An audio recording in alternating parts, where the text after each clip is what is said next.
আরও একটা নতুন ভিডিওতে তোমাদের সবাইকে স্বাগত জানাই। প্রথমেই দেখালাম যে আমি কেমন সেজেছি। খুব একটা আমার নিজেকে দেখানোর মতো সময় নেই। ওই দেখো আমার মা বসে আছে, কথা বলছে আমার মাসির সাথে, আর এই যে আমার বোন যে এখন ফটো তুলে নিচ্ছে। জানোই তো বিয়ের দিন সব রিচুয়ালসগুলো থাকে, তার আগে ফটো তুলে নেওয়াটাই ভালো। আর সবার মন রাখতে হয় বিয়ের দিনকে, সবার সাথে ফটো না তুললে সবাই রাগ করে, এই একটা জ্বালা হয় বিয়ের দিনের ব্রাইডদের। তারপরে আর কি, বোনের বর চলে এসছে, বিয়েতে বসে গেছে। তো সেদিনকে ছিল প্রচণ্ড বৃষ্টি, কি যে অবস্থা ছিল আর কি বলবো।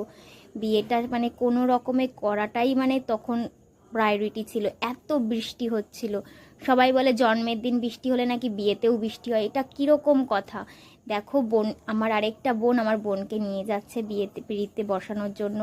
যেহেতু এগুলো এওরাই করে, আমি যেহেতু এও নই, তাই আমার কোনো ভূমিকা খুব একটা নেই বিয়েতে। যে বোনের বর বিয়ের মন্ত্র পড়তে ব্যস্ত। থ্যাঙ্কস ফর ওয়াচিং, দেখা হচ্ছে নতুন